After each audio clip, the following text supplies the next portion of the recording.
I'm Christopher, and I'm applying for the Creation Education Specialist, and I just I really like nature and creation and different things about it, and I've collected.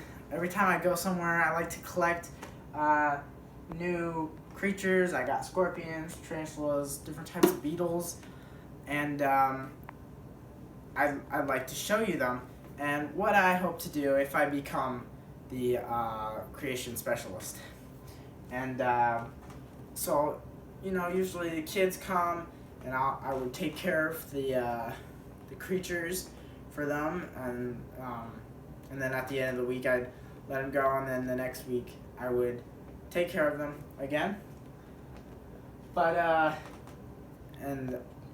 I'd really like to really talk about them if they're interested, and if large groups want to come, really like to talk to them about about how God's creation actually proves God and that He exists. And in Psalm 19:1, it says that heaven declares the glory of God, the skies proclaim the work of His hands. And if we really look at God's creation and His handiwork, we can see the how beautiful it is and how complex it is, and it can't just be made over millions and millions. So I'm gonna just show some of the creatures that God's created and put on the earth. And one of them right here is actually a creature you can find at Hidden Acres, and it is a Kansas millipede.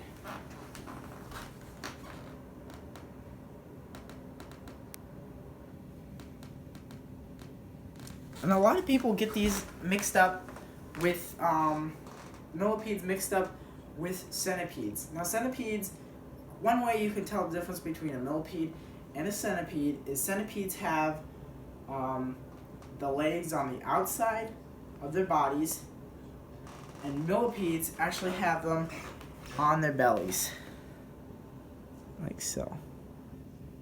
Ooh. Yeah, like that.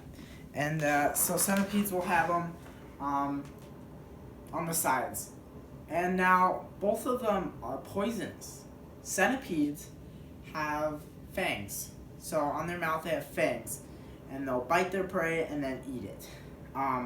Millipedes actually use their poison in a different way. They are covered in a poison that when you eat them, the animals will not like it, and then they won't eat another one, or it might kill them depending on the type of poison, how much poison the millipede has. So this millipede is a Kansas millipede, and Kansas millipedes are in Iowa, and I've seen them at Hidden Acres. So that is one of the great of God's creation. So in this cage I have a scorpion. An interesting thing about a scorpion is they glow under a black light. So here, I'll show you. You can see the scorpion. It glows that green color underneath the black light. And this is just another great reminder of how God's creation is amazing. So I have that couple millipedes actually. My scorpion, a tarantula, some beetles, and they were all made on the sixth day.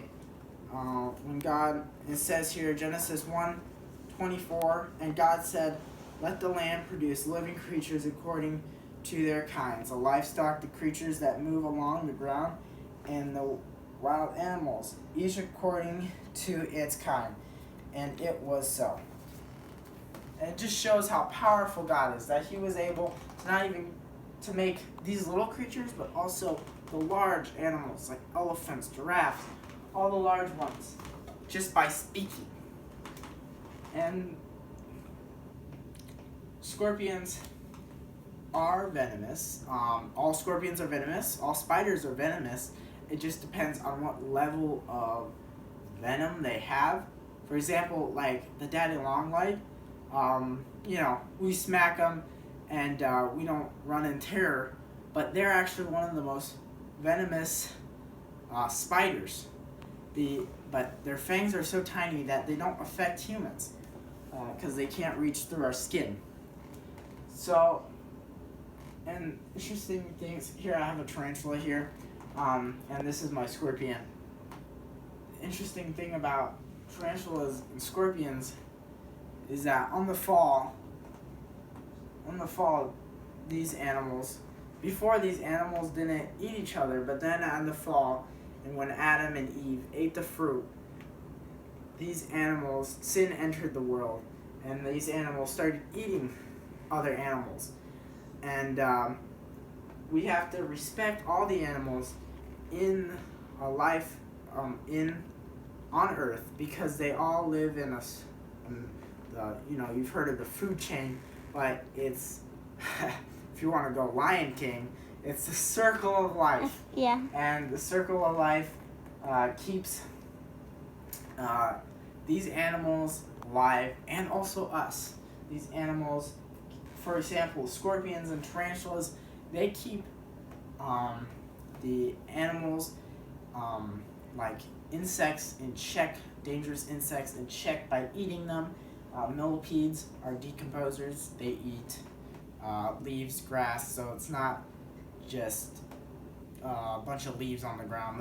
They'll eat all that stuff, fruit and all that stuff. Beetles, they are food to other animals and also decomposers.